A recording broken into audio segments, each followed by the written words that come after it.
ez zaretela txapeldun gelditu, baina egindako denboraldiak merezi du, nola ez, omenaldi hau, zarantzari gabe.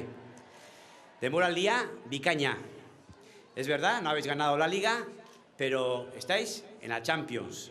Donostia tiene un equipo de Champions, yo diría que una ciudad de Champions. Omenaldi xume hau, merezi zenutela usten dugu, eta horregatik egiteko borondatea eta azkenian egingo dugu. ¿Quién se lo podía imaginar?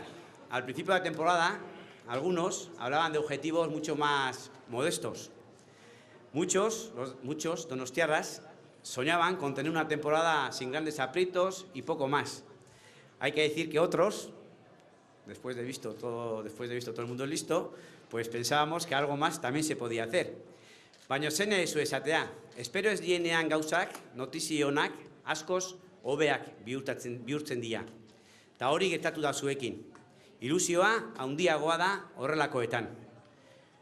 Ilusión, ezin aipatu gabe utzi zuen emaitzek sortzen duten ilusioa. Donostiarrak ilusionatua daude eta hori bizitzen ari garen krisi garaian ez da ezer gutxi eta hau eskertzekoa da. Eta lortu ezue talde sendo eta bikain batekin. Arrobian oinarritutako taldea. Bertako jokalari mordoarekin osatutako taldea. Kanpotik etorritakoekin uztartze perfektua landuz. Aspaldiko emaitzak onenak lortuz. Aurten, udaletxe honetan, harrera asko tokatu zaizkigu egitea. Saskibaloiko Euskal Herriko Unibertsitatea, Eskubaloiko bera-bera, Errealeko jokeiko neskak, Kirola Donostian indarrean dago.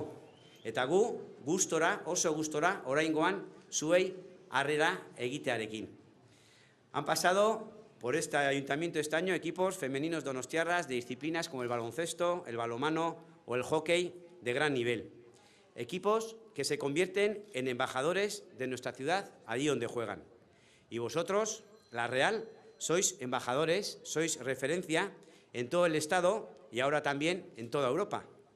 Donostia suena cada vez más, sobre todo desde que hemos sido elegidos Capital Europea de la Cultura 2016. La próxima temporada, además, tendremos un equipo en la Champions League, con todo lo que este supone. Donosti sonará más fuerte y la ciudad será más referente y más visitada gracias a vuestros resultados. Futbola pasionala dela diote, eta egia da. Ikusi besterik ez dago, zetarte gutxi dagoen azarretik pozara. Nik desio bat badaukat urrengo denboraldiarako. Hobeto edo okerrago joan, txalo egin diezaiogun gure Errealari. Ánimoak beti. Y al mencionar este deseo de que la próxima temporada, independientemente de los resultados, aplaudamos siempre a la Real, hay que hacer mención a la afición. Se dice de la afición en general que es el jugador número 12 de un equipo. Y yo creo que la afición de la Real es titular indiscutible, sin lugar a dudas. Afición que ha sabido estar a las duras y a las maduras. Zorionak beraz, sale guztiei eta beho ondeizuela. Ta bukatzeko, esan nahi dizuet, diferentzien gainetik, ekipo honek lortzen duela Donostiar eta Gipuzkoar guztiak bat egitea. Eta hau ere, eskertzekoa da bihotzez. Eta Donostiak eta Donostiarrok maite zaituztegula ere esan nahi dizuet. Horregatik, merezi dezue omenaldi hau egin dezuen lana guztiagatik. Enhorabuena, gracias, suerte para la próxima temporada, en la que estamos seguros que daréis el 100% y que os deseamos toda la suerte del mundo para hacer buen fútbol y, por qué no, seguir dándonos alegrías con nuevas victorias, clasificaciones y, quién sabe, si algún campeonato. Recordad que esta temporada, además, vais a ser el equipo vasco. Euskal taldea zuek zarete eta segi horrela urte askotan.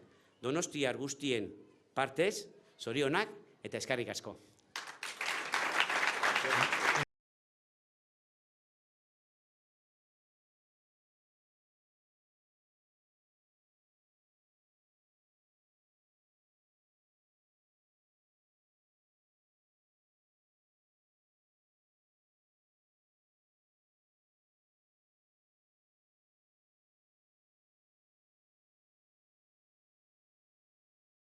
Eskerrak eman etorri zaretenez, eren eguraldi honekin kriston mérito a Oque, daros las gracias a todos por venir, que en este tiempo tiene un mérito enorme, pero creo que os merecéis todo, estamos súper agradecidos a vosotros y nada, esperemos que el año que viene podamos hacer un año como este, que podéis disfrutar por Europa y aupa real.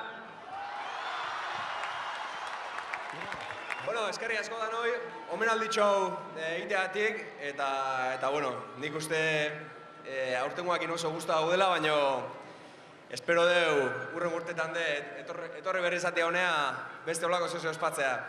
Eskerri asko denoi, oso garrantzitsuate, eta jarraitu holaxe, eskerri asko, aupa real!